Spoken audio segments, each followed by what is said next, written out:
오늘은 악을 선으로 바꾸시는 하나님의 섭리라는 제목으로 말씀을 나누고자 합니다. 여러분, 가와만사성이란 말을 아시죠? 집안이 화목하면 모든 일이 잘 된다는 뜻입니다. 가와만사성. 이 땅에 모든 가정들이 다 화목하기를 원하지만 현실 세계에서 많은 가정들이 화목하지 못하고 다양한 가족 관계의 문제와 아픔을 경험하고 있습니다. 그런데 그 옛날 야곱의 가정에도 아주 복잡한 가정의 문제들이 있었습니다. 야곱은 여러 아내를 통해서 많은 자녀를 두었고요. 그 가운데 특히 라헬의 아들, 야곱이 가장 사랑했던 이 라헬, 또 그 아들 요셉을 노골적으로 편애했습니다. 요셉 역시 아버지의 사랑을 독차지하는 가운데 형들의 잘못을 아버지에게 고자질하거나 꿈 이야기를 자랑 삼아 눈치 없이 떠벌리면서 형들의 시기와 미움을 샀습니다.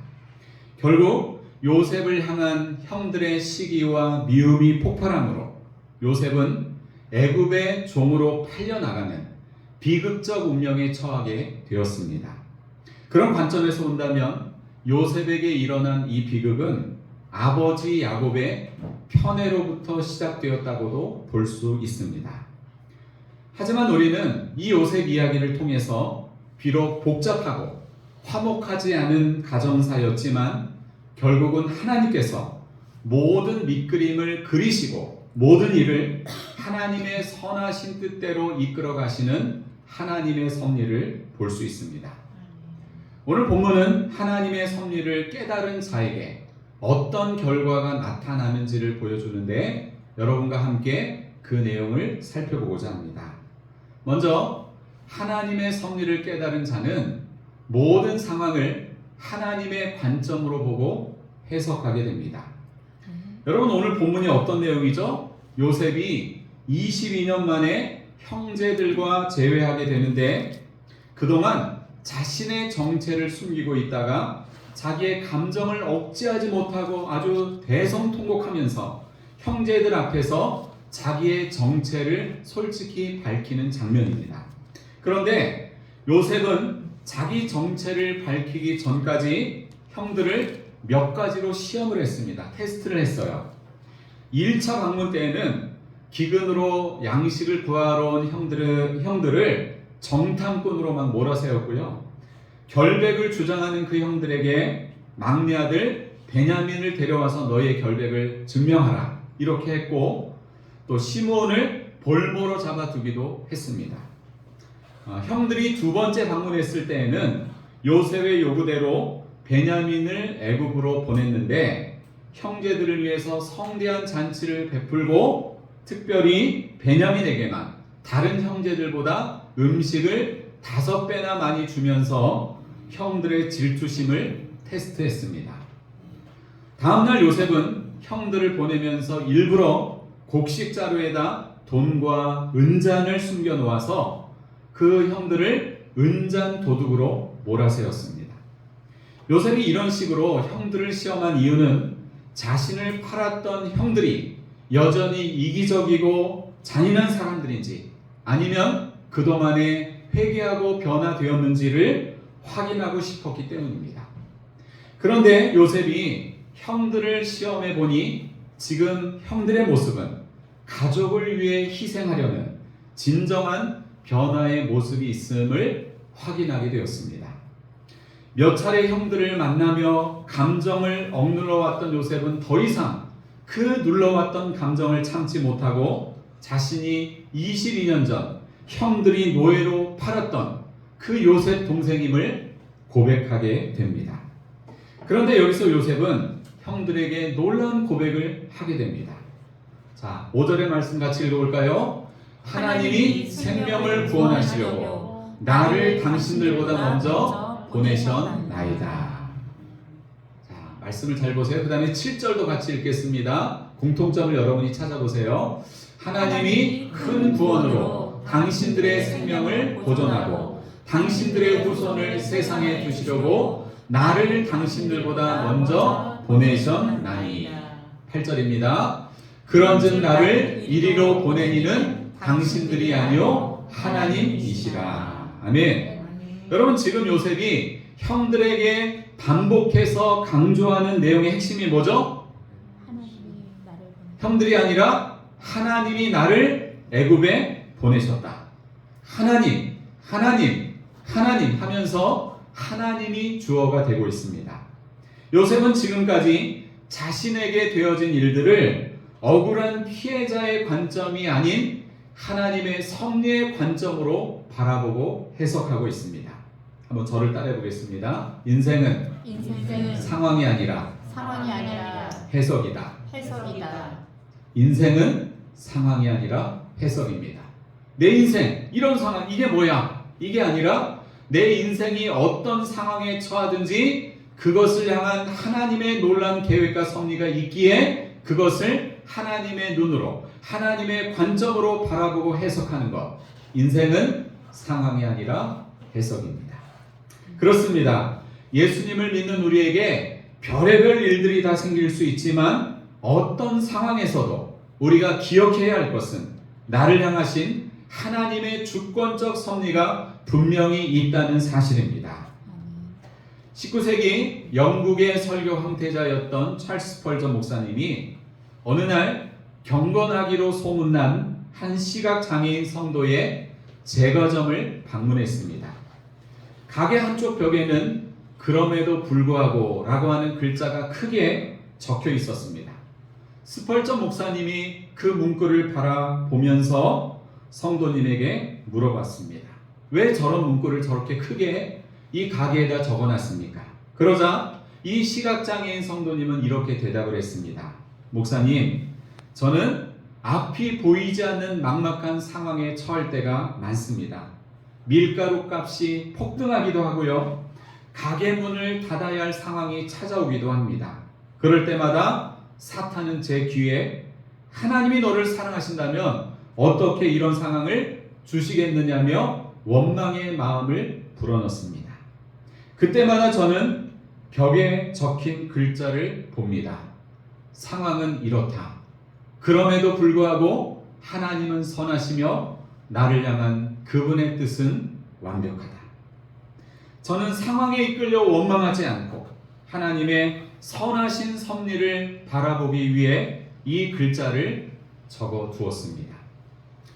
그렇습니다. 하나님의 섭리를 믿는 사람은 모든 상황을 하나님의 관점으로 보고 해석하게 됩니다. 우리가 인생을 살면서 많은 어려움과 불안정한 상황이 생길 수 있지만 그럴 때마다 하나님의 눈으로 그 상황을 바라보고 해석할 수 있는 영안이 열려지시기를 축복합니다. 아멘. 두 번째로 하나님의 섭리를 깨달은 자는 보복이 아닌 용서와 화해를 추구하게 됩니다. 자, 본문의 4절과 5절을 다시 읽겠습니다. 요셉이 형들에게 이르되 내게로 가까이 오소서. 그들이 가까이 가니 이르되 나는 당신들의 아우 요셉이니 당신들이 애굽의 판자라. 당신들이 나를 이곳에 팔았다고 해서 근심하지 마소서, 한탄하지 마소서. 요셉은 지금 형들이 자신을 애굽에 팔았던 그 사실을 언급하며 형들에게 근심하지 말고 한탄하지 말라고 말합니다. 여러분, 형들이 얼마나 겁먹었겠어요, 그죠? 지금 내 눈앞에 나타난 22년 전에 노예로 팔아버렸던 그 동생 요셉이 애굽의 2인자가 되고 있는 거예요. 얼마나 무서워서 벌벌 떨었겠습니까? 그것을 알고 요셉은 형들을 안심시키기 위해서 이 말을 하고 있는 것입니다. 만약 요셉이 하나님의 섭리를 깨닫지 못하고 자신의 감정대로만 반응했다면 자기가 가진 권세로 순식간에 형들을 보복했을지도 모릅니다. 요셉에 대해서 우리가 생각을 해보면요, 요셉이 애굽의 종으로 팔려갈 때의 나이가 몇 세였는지 아세요? 17살. 지금의 형석이 나이만한 그런 나이였어요. 그리고 애굽의 총리가 된 나이는 몇 세였는지 아십니까? 30살. 13년 후에 애굽의 총리가 됩니다. 그리고 지금 형들과 제외하고 있는 이 시점에 요셉의 나이는 몇 살인지 아세요? 흉년 풍년, 흉년을 생각하면 되는데 39살입니다. 39살. 그러니까 우리 저기 전서 집사님하고 비슷한 나이죠. 17세면은 형석이랑 비슷하고 39세면은 우리 전서 집사님하고 비슷한 나이인데 17살의 이 꽃다운 청소년 시절에 억울하게 노예로 팔려가서 어느새 39세 아재가 되었습니다. 그러니까 비포 애프터를 이렇게 하면 되겠네요. 이 두 분을. 물론 30살부터 애굽의 총리가 되었으니 그때부터는 뭐 억울하거나 고생스러운 일이 거의 없었겠지만 어쨌거나 요셉은 집을 떠난 지 22년이 되었습니다. 여러분 17세부터 39세까지가 어떤 시기입니까? 요셉의 인생에서 가장 아름답고 건강한 시기 아닙니까? 그런데 요셉은 인생에서 가장 소중한 그 청춘의 시간을 형들에게 강제적으로 빼앗겨 버렸습니다. 요셉이 얼마나 억울하고 원통했겠습니까? 또한 집안에서 금지옥역으로 살다가 형들에게 버림받아 팔려간 요셉의 그 감정을 한번 생각해 보세요. 험한 세상 앞에 대책 없이 던져진 어린 요셉의 마음이 얼마나 무섭고 외롭고 서러웠겠습니까? 그때 그 비참함과 고통을 생각하면 복수하는 게 당연한 일이지만 하나님의 사람 요셉은 용서와 화해를 추구하고 있습니다. 오늘 본문 다음에 있는 창세기 45장 15절을 같이 읽겠습니다. 요셉이 또 형들과 입맞추며 안고 우니 형들이 그제야 요셉과 말하니라. 아멘. 요셉은 자신을 팔아버린 형들과 화해의 액션을 취하고 있습니다. 사랑하는 여러분, 나를 배신하고 나에게 원수짓하는 사람들에게 여러분은 어떻게 반응하십니까? 2006년 10월 2일 미국 펜실베니아주 아미쉬 마을 학교에 한 괴한이 침입해서 총기를 난사했습니다. 범인은 아무 원한도 없는 소녀 5명을 살해하고 스스로 목숨을 끊었습니다. 자식을 잃은 부모들은 곧장 범인의 집을 찾아갔습니다. 복수가 아니라 두려움에 떨고 있을 범인의 아내와 아이들을 염려했기 때문입니다. 그들은 범인의 가족에게 이렇게 말했습니다. 우리는 당신들을 원망하지 않습니다. 당신들 역시 우리처럼 소중한 가족을 잃은 피해자일 뿐입니다. 이런 말을 했습니다. 여러분 놀랍지 않습니까? 어떻게 자신의 자녀를 죽인 범인의 가족을 찾아가 그렇게 쉽게 원망하지 않는다는 말을 할 수 있겠습니까? 그것은 아미시 마을 사람들의 신앙 때문이었습니다.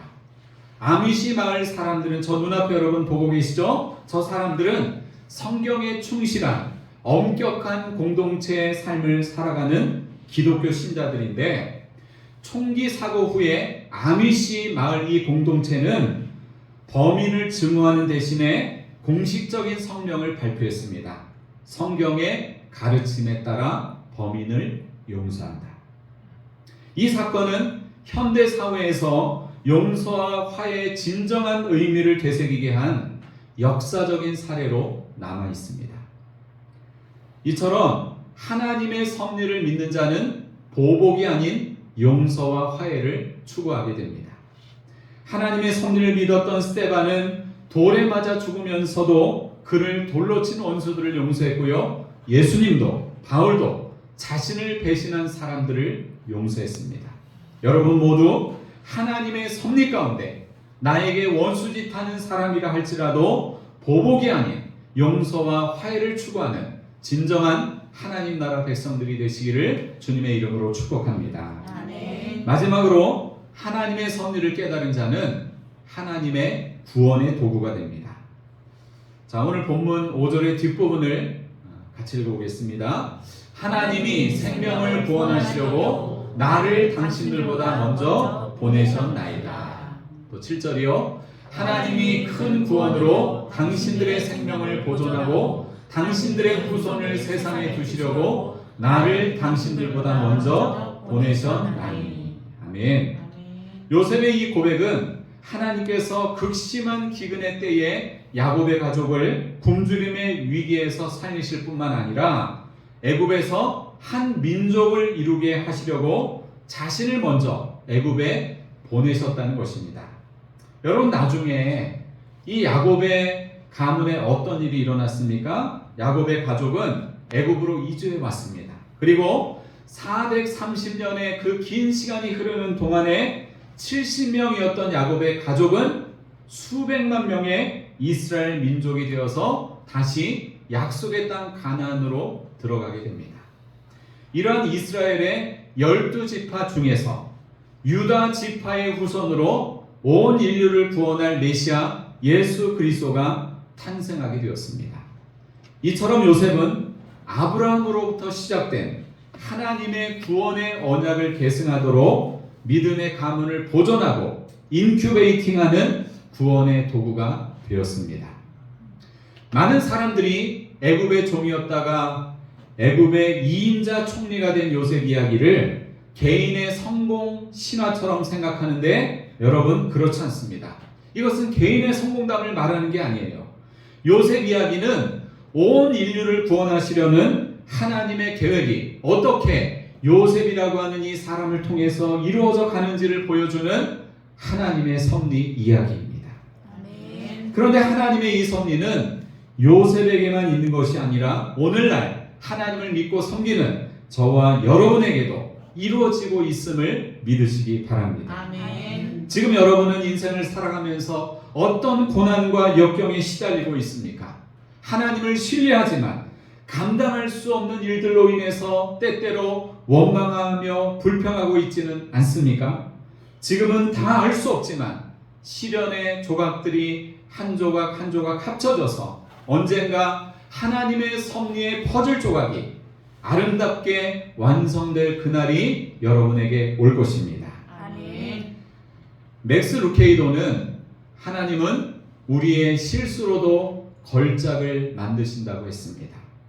릭 워렌은 하나님은 당신의 과거를 낭비하지 않으신다.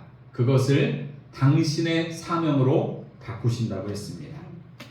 요셉이 당한 수많은 고난과 잃어버린 22년의 시간은 억울함과 낭비로 생각될 수 있지만 그것은 하나님의 섭리 안에서 하나님의 구원을 이루기 위한 필수 과정이었습니다. 사랑하는 여러분, 오늘 여러분의 인생 가운데에도 보이지 않는 하나님의 섭리가 있음을 기억하시기 바랍니다. 아멘. 오늘 말씀을 한번 정리합니다. 하나님의 섭리를 깨달은 자는 요셉처럼 모든 상황을 하나님의 관점으로 보고 해석하게 됩니다. 두 번째로 보복이 아닌 용서와 화해를 추구하게 됩니다. 세 번째로 하나님의 구원의 도구가 됩니다. 악을 선으로 바꾸시는 하나님의 섭리가 여러분의 인생 가운데에도 함께 하시기를 예수님의 이름으로 축원합니다. 아멘. 기도하시겠습니다.